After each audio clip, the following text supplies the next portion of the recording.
On this week's episode of The Deep Life, we are joined by Josh Evans, who is one of the premier online fitness experts. He coaches his clients on how to master their mindset behind getting and staying in shape, which is so in alignment with our momentum mindset philosophy. It's all about mindset. Yeah. Mindset is everything. And what Josh does so well is take complex concepts and break them down into like kind of small, bite-sized things that are easy to understand and easy to implement, which is so important. And that allows his clients to focus on doing the work and getting results.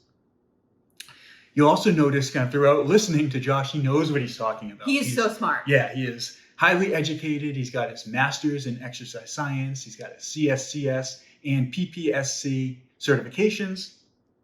And he understands the importance of continual growth that's needed for sustainable progress in life.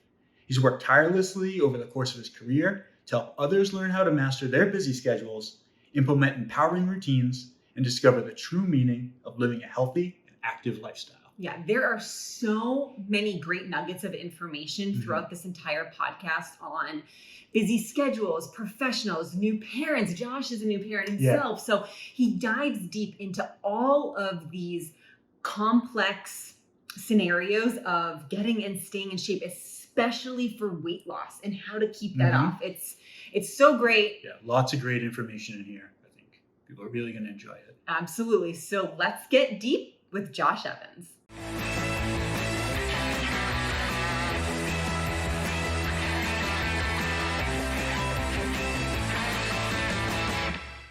All right, welcome back to The Deep Life. Today, we are joined by Josh Evans. Josh is a coach and a podcast host.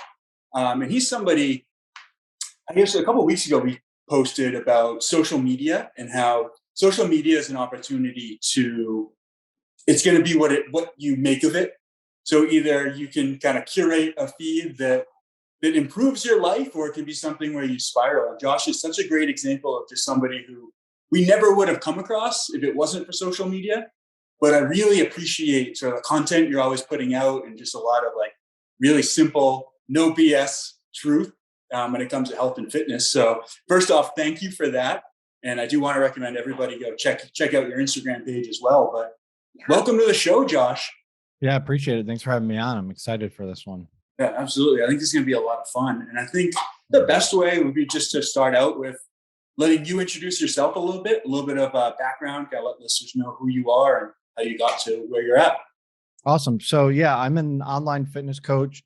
I deal with busy professionals and parents from their mid 30s to mid 40s who have a pretty hectic life schedule, but need to stay healthy, need to get back in shape, need to lose 15 to 30 pounds and get back to that athletic life that they used to live so that they could be active for their kids, for themselves, and be able to produce in the world in the way that they want to produce.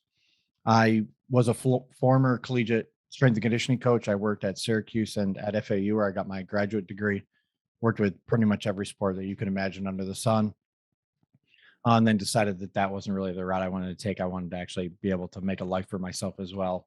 Anybody who's in strength and conditioning will tell you that, you definitely don't do that for the paycheck. So got into one-on-one personal training, got my start at Equinox, which is anyone who doesn't know what Equinox is a huge health club, corporate gym, basically.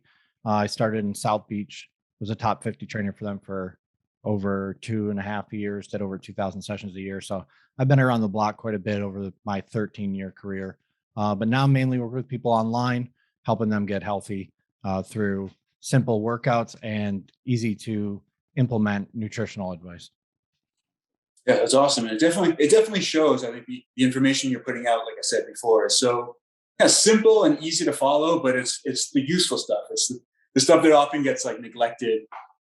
People want the flashy new thing or the fad, but the stuff that works is the stuff that's kind of been here forever. Yeah, everybody overlooks, the simple things that they think are too easy, to actually drive results, right? When really anybody who's been in the field for a while or anybody who's gotten any substantial type of result and made it sustainable in their life will tell you, it's the meat and potatoes type of stuff, going for walks, going to bed early, waking up on time, getting a workout in, even if it's only for 20 minutes, getting a workout in, cooking your food at home and eating a salad and drinking water, right?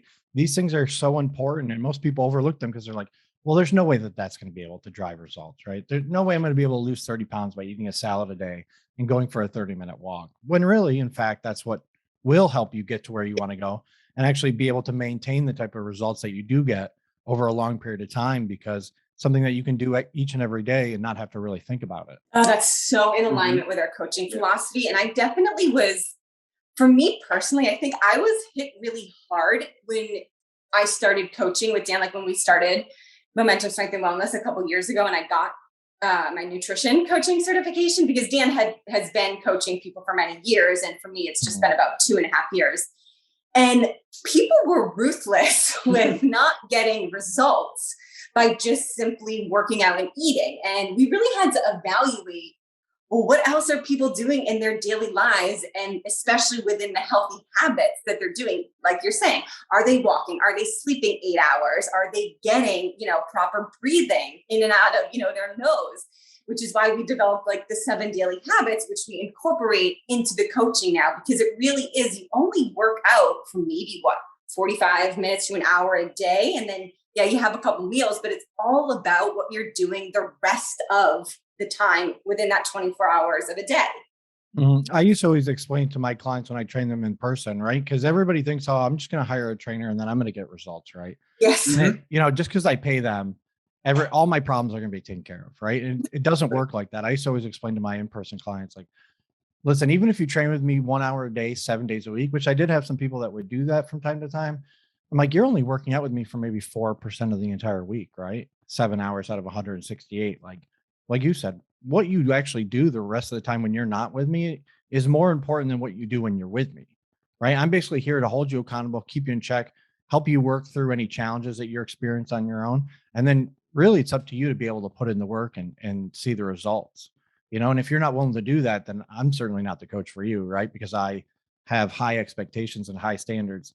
Not that I expect you to meet day one, but that I want you to meet over 12 weeks, 24 weeks, 48 weeks, whatever it might be.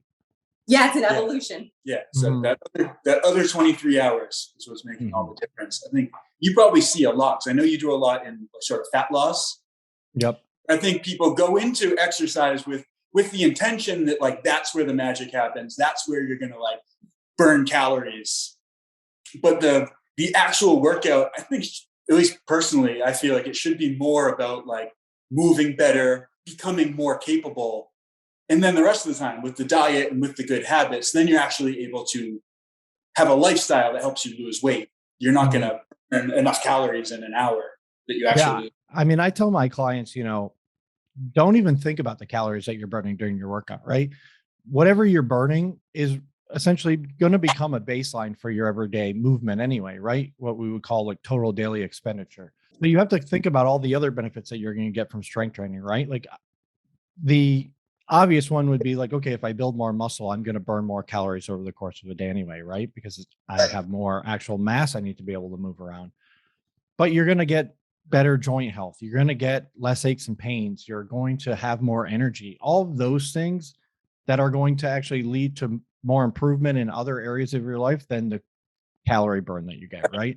So I always tell my clients, like, focus on your nutrition when we talk about calories. When it comes to workouts, focus on your form, focus on building muscle, focus on feeling better, and moving well.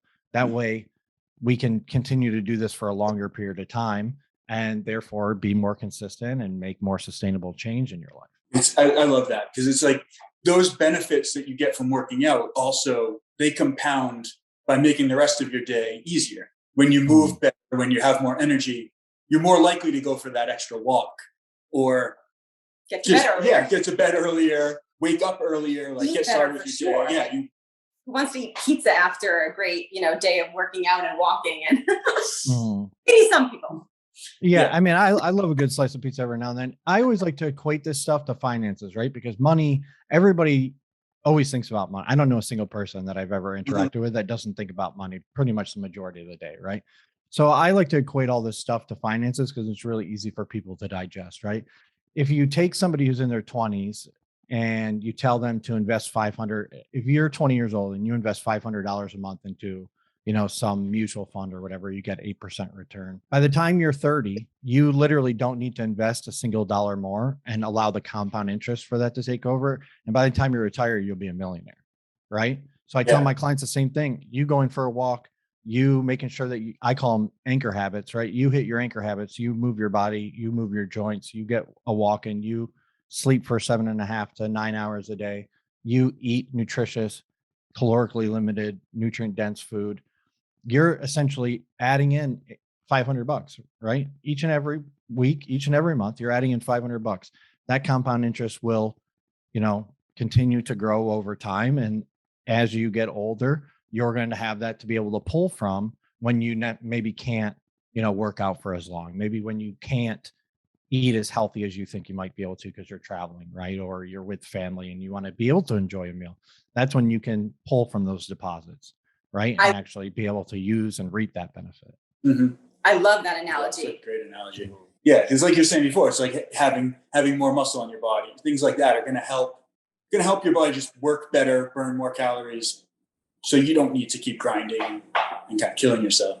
Right. I mean, time is our most valuable asset. It's also the most depreciating asset we have, right? And I mean, I have a 6-week-old daughter now, and I can tell you, I certainly don't have the same amount of time that I used to have, when I was 25 working at Equinox, and I could train for 2.5 hours a day. Now, if I'm lucky, if I get a 40-minute workout in, right, between trying to balance my coaching business, between the podcast, between hanging out with my daughter and my girlfriend, and all the other things that I need to take care of throughout the day. So I feel blessed that I was able to, build the type of muscle I was able to build, the strength, the joint health, right? All the healthy habits that I can fall back on when my life does become chaotic, right? Which is inevitable.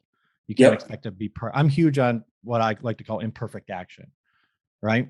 You can't expect to be perfect. You can't expect the environment or the situation that you're going to be in the future be perfect for you, right? And that's another thing that really sets people up for failure, and why I feel like so many people fall off from their program, right? And fall off from their goals is because they think like, oh, if I continue to do this for 3 months, in 3 months, my life's going to, everything's going to be so much better. It's going to be so much less chaotic. And it's like, that's not how reality is, right? Life doesn't work like that. If anything, you got to expect more chaos in the future, right?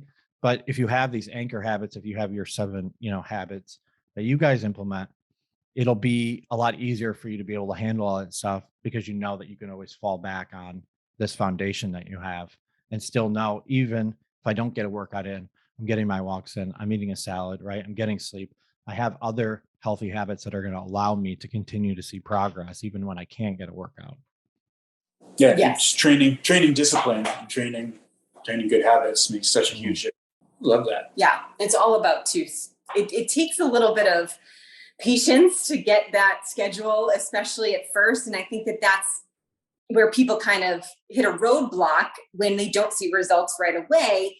They tend to fall off or blame and, just throw their hands up and quit altogether. But it's just getting over that hump. It's kind of like a roller coaster of life, like you're saying, because I used to beat myself up when I missed a workout, but then I was like, wait, I ate healthy all day today. I walked at least an hour and a half. I went to bed and got 8.5 hours sleep. And it was so beneficial because I felt like I even dropped weight, not even working out. Yeah. And, to think, for anybody who's not a fitness professional who's listening to this, to think that if you have a coach or you follow somebody on Instagram, to think that they're not going through their own struggles, right? Just because they're fit at a certain period of time. I mean, I can tell you right now, in full transparency, like I still post photos that I took 2 years ago where I'm ripped, right? Like I said, we had our daughter 6 weeks ago. Like sympathy pregnancy weight for men is a real thing, right? I put on 15 pounds. I don't think I've touched 200, which is what I'm at now, probably since high school. Oh, wow. I was playing football, and trying to play collegiate football.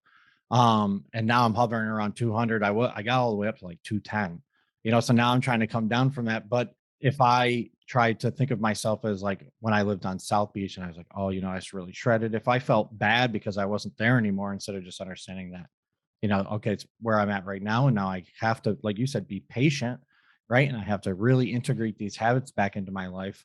I'll get back there. But again, you can't expect yourself to be that person that you were before when the environment changed, right? Unless you're really willing to work towards that, and get really focused on that. Um, but again, like if you follow people on Instagram, if you follow people on social media, like it's a very curated viewpoint of their lifestyle, right? I try to Yeah. be as like open and honest as I can be with the people who follow me, right?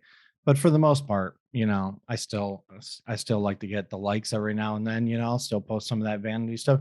So it's really just like understanding where you're at right now, where you want to go, and have a little compassion for yourself at the end of the day, right? To understand that it's okay to make a mistake. It's okay to, not be the perfect form that you want to be right now. But if you put forth the effort, you can get there.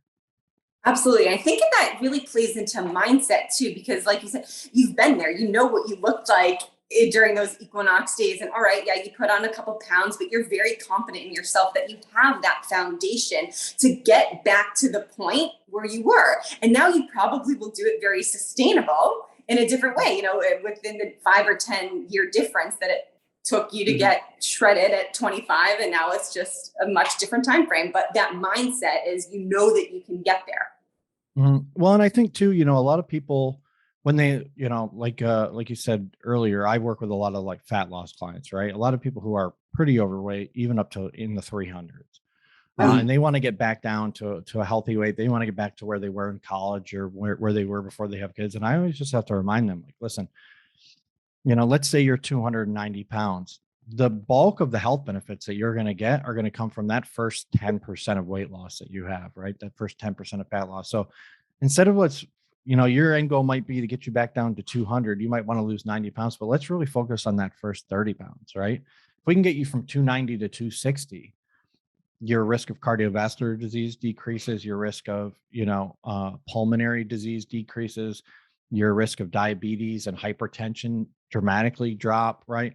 Your energy level will increase. All of these positive benefits that'll come from that first 10% is really where, you want to be at and what you want to focus on, instead of worrying about like, okay, I'm now at, 215. How do I get from 215 to 200? It's like, well, bro, you were just 290 a year ago. Like, why don't we just celebrate the fact that you lost, 30 pounds or 40 or 50 pounds instead of worrying about that 15 pounds, right? Like, even for me, okay, I'm at 200 now. I'd like to drop another 15, but it's like, does it really matter, right? Like, will my life really change? I mean, maybe financially for me, because I'm in fitness, right? And if I have a six pack, then people will equate my six pack to their success, right? Obviously that's not the case, but that's what a lot of people think. It is. But in terms of like my relationship with my girlfriend or my daughter or my family, like none of that changes because I lost that 15 pounds, right? All they care about is that I'm happy, I'm healthy, I'm doing the things that I need to do. I think if more people focus on that instead of focusing on that last 10% of weight loss, right? You would, they'd be a lot happier. They wouldn't really care as much, right? They wouldn't have to yo-yo diet. They wouldn't have to do these, crazy high intensity boot camps every day that end up getting them hurt, right? Or with the yo-yo dieting, like ruining their metabolism, which only leads them to, feel bad about themselves. And then this whole negative cascade of, oh, I'm a failure, I'll never get this, right? It's just not worth it to me, in my opinion. Yeah. Absolutely. A question just popped up, like with weight loss. And if you have your clients kind of look at the scale and the number on it, because we have had some clients obsess about it, kind of exactly like what you're saying. Like, I need to drop this, say for instance, the last 5 pounds. I need to drop the last 5 pounds. And it's like, other than me and Dan as coaches and yourself that know this number on the scale, who else knows? What is the significance of this 5 pounds, and why is it so important to you to reach this goal? And also, if you lose the 5 pounds, what happens if you lose an additional 5 pounds? Then what? So yeah, my question is really, if you've got, tips and weight loss scales, and if you use that as a measure. So I first start off with like finding out who the person is, right? Like if you have a history of eating disorder, right? Or this negative connotation to the scale weight, then I won't have you get on that at all, right? Like there are plenty of other things that we can measure in terms of your progress, how your clothes fit, right? Again, those habits, right? How consistent are you with those, with your workouts, with your sleep, all of that good stuff. And that'll certainly tend to lead you in the direction of the weight loss that you seek, right? And as we do that, I will work with them on like, okay, what is it about this piece of plastic and glass, right, that appears to, show this number when you step on it? Like, what is it about this that really puts you in this negative headspace, right? And then I'll work with them on that to get them to understand, like, okay, at the end of the day, it is just a piece of plastic that I picked up at Walmart, right? Right. It's not the end of the world, and weight is just one data point among many, which we calculate, right? I take progress pictures every week with my clients. I have them track their weight if they don't have a history of eating disorders. I have them track their food. I have them track their workouts, right? I have a whole system for that. Their one-on-one coaching calls with me, right? You show up to those every week. You're, very focused on what we're talking about. You're receptive to the feedback I'm giving you. All of that is progress. How's your relationship with food been, right?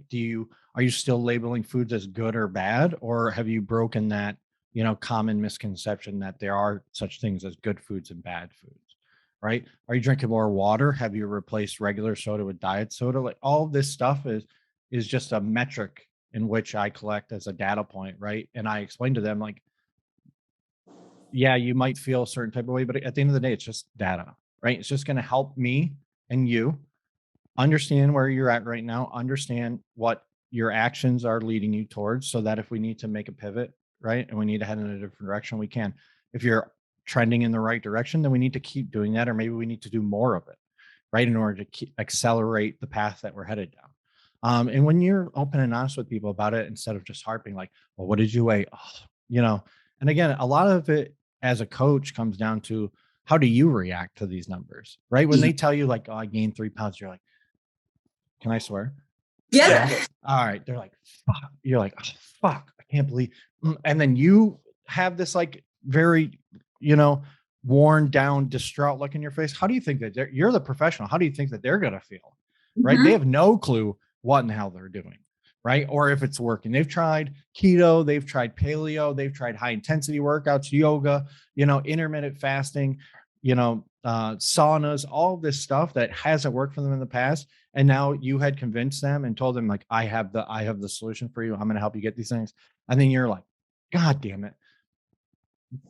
They're going to be freaking out inside, right? They might not even show it, but inside they're going to be like, oh my God, did I make the right choice? Especially with someone like me, like I sell high ticket programs, right? They're not cheap. And it's a big investment for people to make. So when they make that, they're like, did I just waste all of this money? And this guy's not even like, look at how he's reacting to me. Whereas like, I'm like, all right, well, it's just, it's 1 week, it's not the end of the world. What did you eat? Oh, okay. Well, when did you weigh yourself even too, right? Like, are you following the protocol for us that we set in place for you to weigh yourself? Did you do it on a Tuesday or Wednesday? Did you go to the bathroom beforehand? Did you do it first thing in the morning? Or did you do it at night after you ate a whole bunch of food? Mm-hmm. Right. And most of the time it's like, oh, well, I did it midday and, I had been drinking a lot of water and I also ate like a big salad and some more vegetables and I was kind of bloated. Like, okay, well, then you weren't really following the protocol and now the variables are all screwed up. So why don't we just focus on continuing to get you down? Also, I'll show them like how my weight fluctuates, right? I'm like, okay, I'm on this weight loss path with you, right? I'm trying to get back down to 185. I dropped 8 pounds and then I went back up 3 pounds and then I dropped another 4 pounds. And if I had, over the course of another 2 weeks, and if I would have just focused on that number, right? Like you as my client, right? You have in the past and you just gave up and I just gave up. Like what? I would have never saw this other 4-pound weight loss, right? I would have never saw it happen, right? Because I would have just thought this is the end all be all. So again, I think it's all just communication and then understanding like where people are at in that current time. And if this is a metric that's even worth talking to them about, right? Or having them track anyway. I have some clients that don't track their calories, right? They're just like, I can't use MyFitnessPal, right? Like I had an eating disorder and I do that and it just puts me in a really bad headspace, because I see that I'm eating a lot of calories. I'm like, yeah, but you have more muscle. And they're like, I just can't, I feel like I should be eating 1,100 calories. I'm like, no. All right. Well, then we're done with this, right? We're going to find another way for you to, track your food, whether it be like using your hand as a portion size, whatever it might be. And then I'll do the back end and I'll track that, and they don't need to see any of that stuff. Right. So people tend to, fit themselves into these one size fits all boxes, you know, and really it's like, you need to do what's best for you and what you're going to adhere to over the long haul, right? Because at the end of the day, it is about sustainability, adherence, and consistency if you want to get to where you want to go. Yeah, everything you said just resonated with me so much. Full disclosure, I don't know how much you know of me, but I suffered from an eating disorder for nearly 12 years. And I was Oh, wow. I'm sorry if that kind of, oh, no. That's why I okay. do what I do. Great. I Amazing. to be the coach that I needed, when I was younger, college and things like that. No. And I was addicted. When I say addicted to my fitness pal, and I had to let it go. I mean, I used to count calories, but I can't anymore just because I just know I've taught myself the importance of food, and food is information, food is medicine. And what I put into my body, I have a much bigger respect for it now. It took me a while, but yes. Well, I mean, even on that front, right? Like, it's so easy as a fitness coach to be like, oh, well, food is fuel for your body, when like, yeah, okay, sure. But that's one portion of it, right? Like you said, okay, it's medicine, which is true.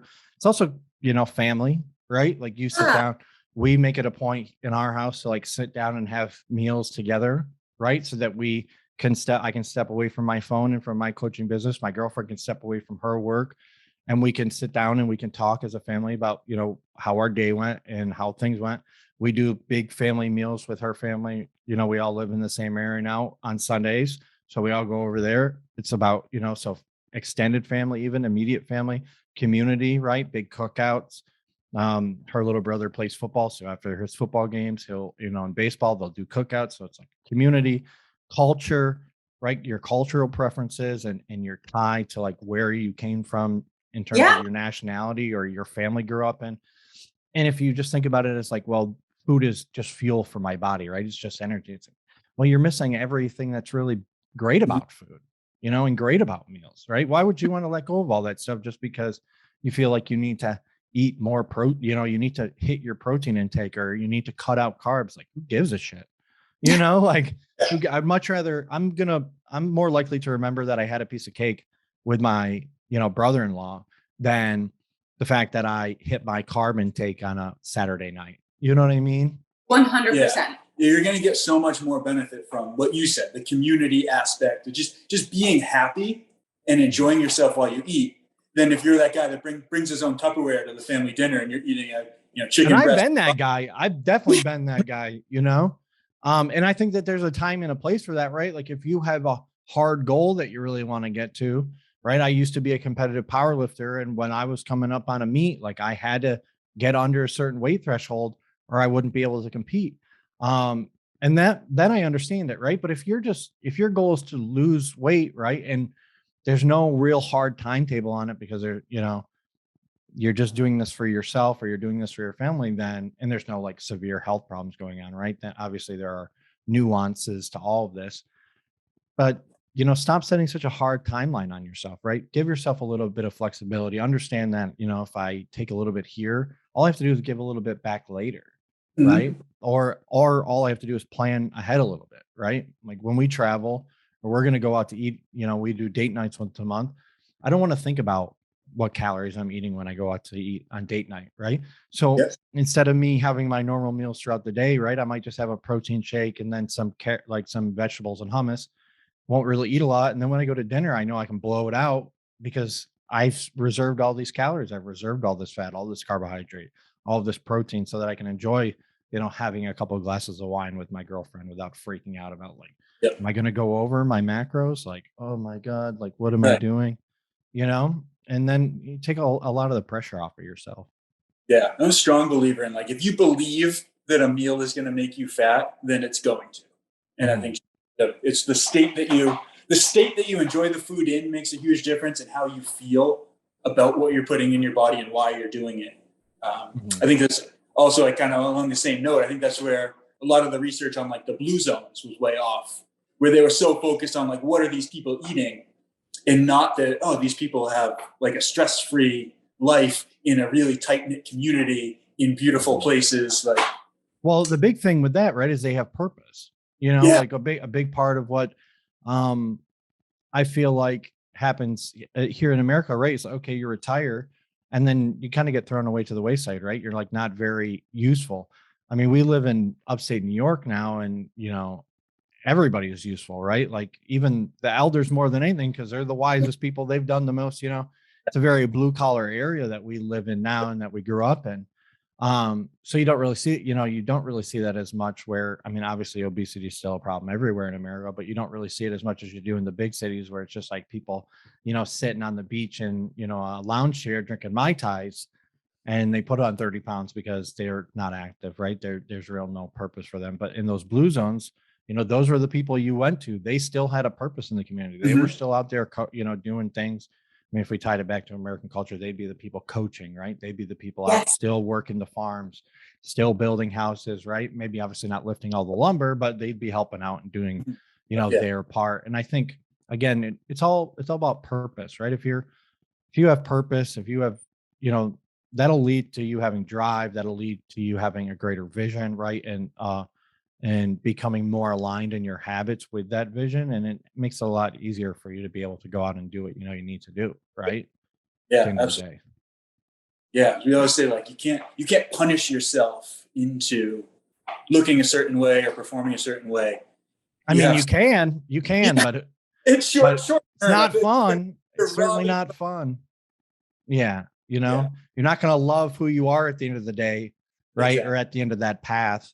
If all you've done is, driven yourself to get there through self-hatred and through, these very restrictive, methods. It's just not who I would want to be, not who I want my clients to be by any means, And it's not conducive for the long term either.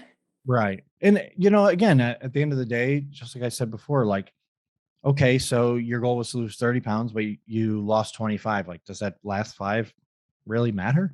Right. Like, does it? Yeah, right. And maybe at least in the short term, does it? No. Right. The number could end up being arbitrary. You might have lost sort of the fat you were looking to lose, but then you're going to get hung up on a number that doesn't mean much because you're retaining more water because you have more muscle. You just have more muscle that weighs more. You get so caught up in like the metrics. Right. It seems like when you're describing sort of the way that you coach, you're more like you're finding ways to quantify lifestyle almost. It's like, it's like, don't worry so much about the scale right now. Did you walk? Did you eat your protein? Did you drink your water? All these things make so much difference. So there's 2 types of goals, right? And everybody gets caught up on the first type of goal, right? So there's achievement goals and then there's habit goals. Achievement goals are those one-time, things. Okay, I want to lose 30 pounds. I want to save up 30 grand to be able to put a down payment on the house. Okay, perfect. Right. But so many people get caught up in those achievement goals that they forget the thing that actually leads them to those achievement goals. And those are the habit goals, right? The smaller things that you do day to day that tend to actually be more difficult to achieve than the actual achievement goal itself, right? Because in order for you to actually hit your habit goal, you need to be consistent with it, right? You need to do it day in and day out. I need to save $500 a month. I need to go for a walk every day, or I need to eat a salad every day, right?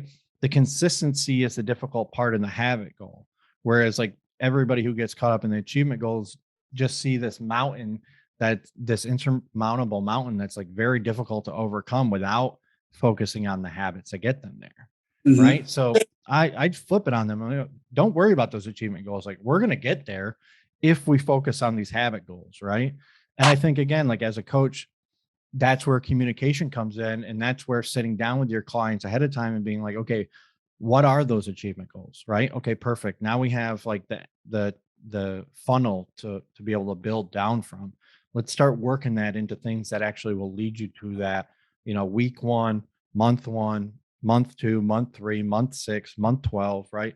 So that we have a plan of action to get you there, right? And that communication and that path, if it's explained properly, will help your client actually adhere to the plan that you have, instead of you just being like, I know what I'm talking about. Just blindly follow me, right? Like, no.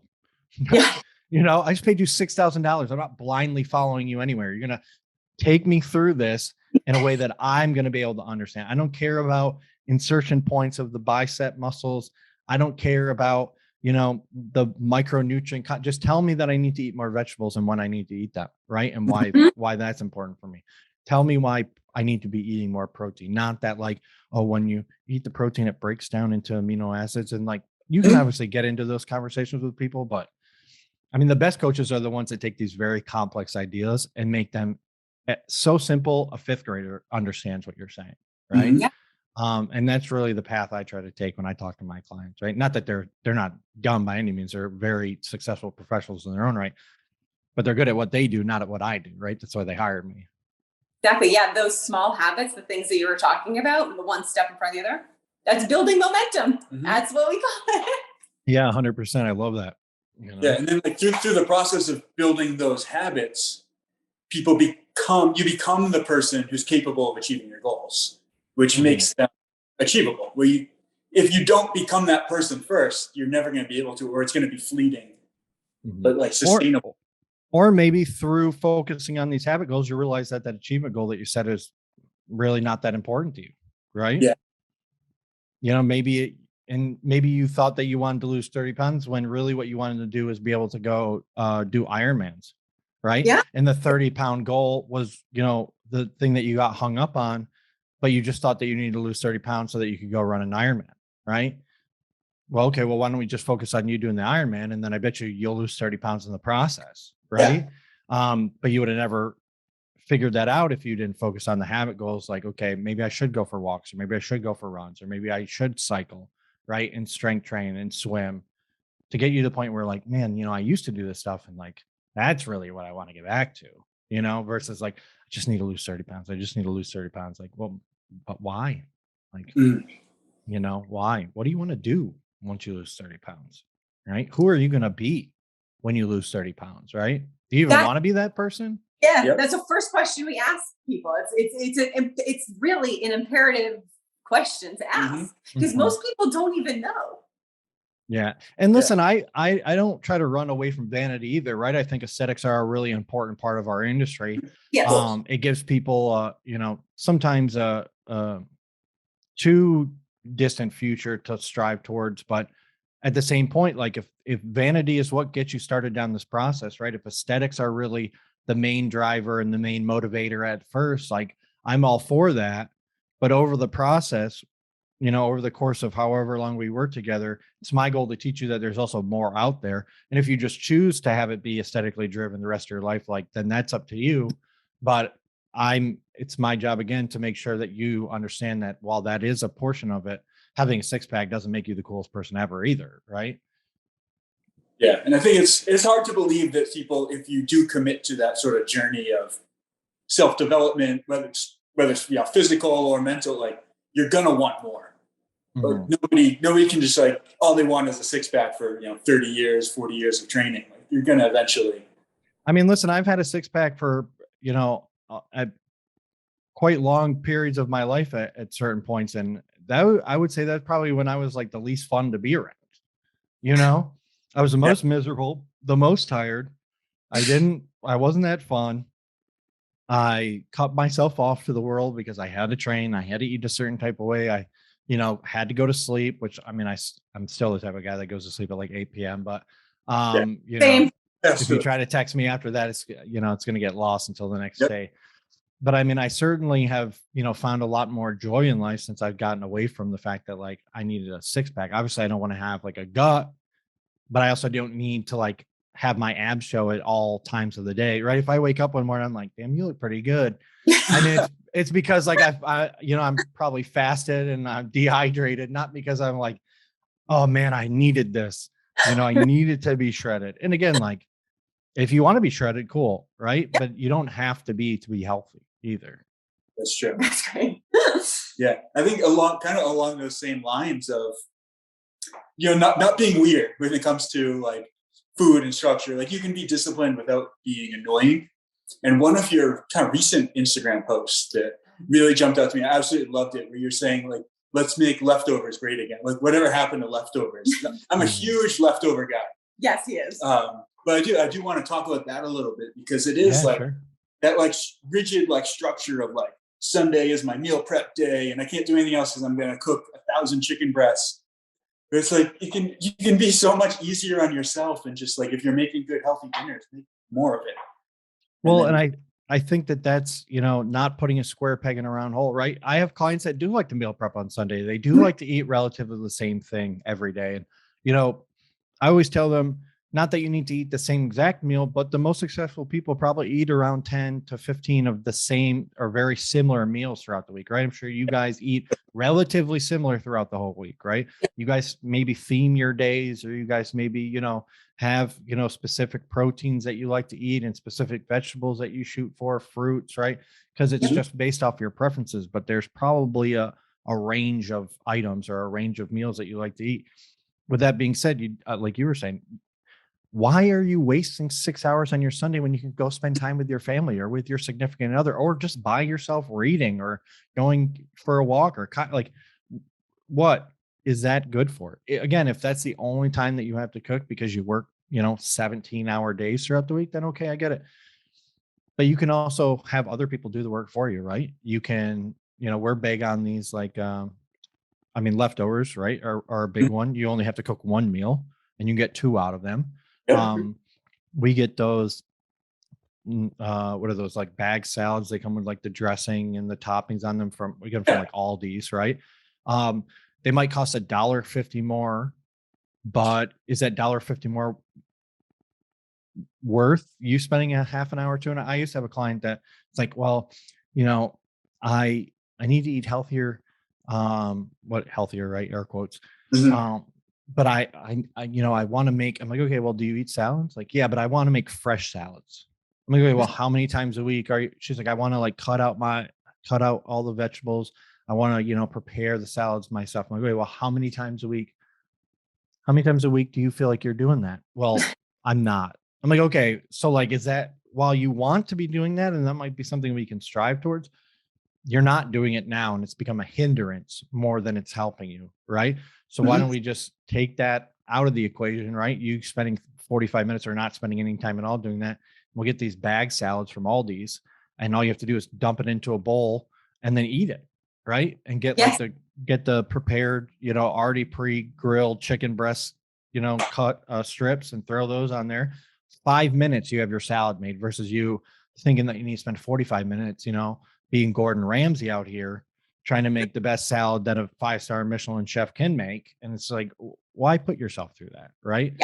Yeah. Why feel like you need to spend 6 hours meal prepping when you aren't going to eat that food anyway? And then you're going to end up cooking some more food for dinner, when you can just like make a little extra, put it into a container, and you have that tomorrow for lunch. Right. I used to never be a big leftover guy growing up. I think that was because we always ate out. I was pretty heavy as a kid. I got up to like 225, and I'm not very tall. More like 5'10". I like to say 6 foot, but 5'10". Close enough. And we used to eat out all the time, and I never would eat leftovers, right? But I think in part because it was just like the food that you would get from the restaurant, it's not good after, right? Yeah. But if you cook a home cooked meal, it's going to be good for at least 24 hours, right? Yep. So we've become big, like just like you guys, we've become big on leftovers, right? Like it's the easiest thing to do. I only have to cook one meal. We eat them for lunch. We have a protein shake for breakfast. Like that's another thing too, right? People are like, well, I don't really like eggs. Okay, so don't fucking eat eggs. Like I don't like to eat eggs that much. They have to be like right off the pan hot for me to eat that. I can't eat cold eggs. I'm like, I don't eat eggs every day. Like if I have time to cook breakfast, I'll do it. If not, I grab a protein shake. Like do what is going to work for you, right? Yeah. Stop trying to be this person that you don't need to be in order to get the results that you do want, Yeah, I forget the term you used before. There's like an imperfect start. Like just imperfect action, Yeah, imperfect action. Don't wait until you have the time to cook the gourmet meal. Just do what works. You're never going to have the time to cook the gourmet meal, right? Not consistently. You might have like an hour on maybe 2 hours on one Sunday, but why try to put yourself through that all week just to, go get McDonald's down the street because you thought it's what you had to do. Right. I'm all about efficiency, making things as easy as possible. I always like to take the path of least resistance to get to where I want to go. Right. That way I have more time for myself, more freedom, of choice, because when I only look for the easiest solution when it comes to most things, I don't necessarily think that making sure that you actually are the one making your protein shake or that you're cooking your food is easy by any means.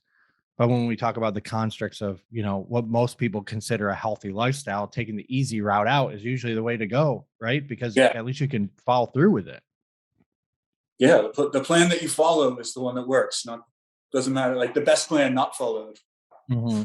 Listen, I could care less about what type of diet you wanted to do, high fat, all I care is that you eat as long as it's relatively high protein and you're hitting your calories. I couldn't care less whether you ate carbs, whether you ate fat, whether you had diet soda or no soda, whether you, did CrossFit or you did kettlebell work or you were a runner, whatever you're going to do to just keep doing it. Right. Yeah.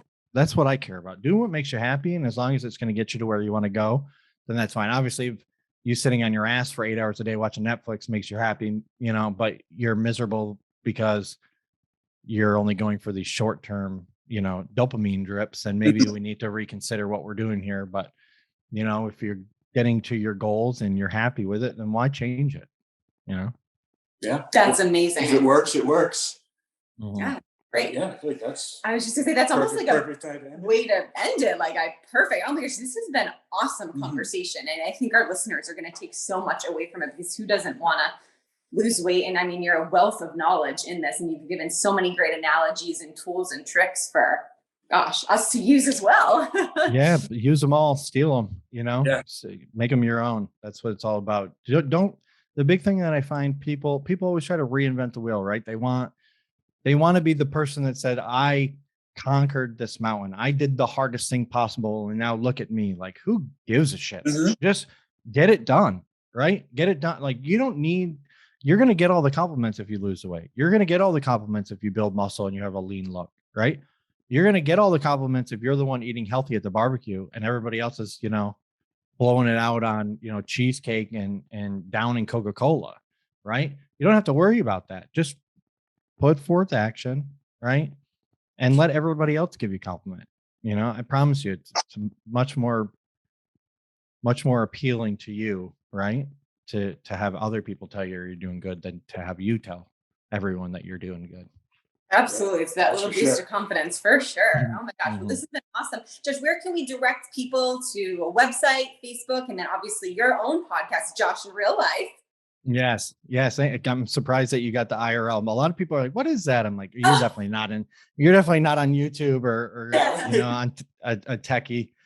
So you can follow me at Coach Josh Evans on Instagram, TikTok. My YouTube channel is Josh Evans IRL. It's the name of my podcast. My website is coachjoshevans.com. But if you just reach out to me on Instagram or, even Facebook, Josh Evans, I have a private Facebook group all around fat loss and building healthy habits. It's called Fat Loss Essentials. So if you want to be a part of that, I give away, daily nutritional and workout advice. I run challenges. I do giveaways. I do, scholarship offers so that you can work with me in the myriad of programs that I have. If you want to join that, just shoot me a DM on Instagram and I'll send you the link. So, but again, thank you guys so much for having me on. I always appreciate talking to quality coaches who are on the up and up and are always, challenging their own thought process and are, really looking out for the best interests of their clients versus themselves. And that's obviously what you guys do on a daily basis. So it's great to talk to you guys. Well, thank you, Josh. We really appreciate that. We'll link all of the social media that you said in our show notes. And awesome. Thank you guys for tuning into the Deep Life again. We'll talk to everybody soon.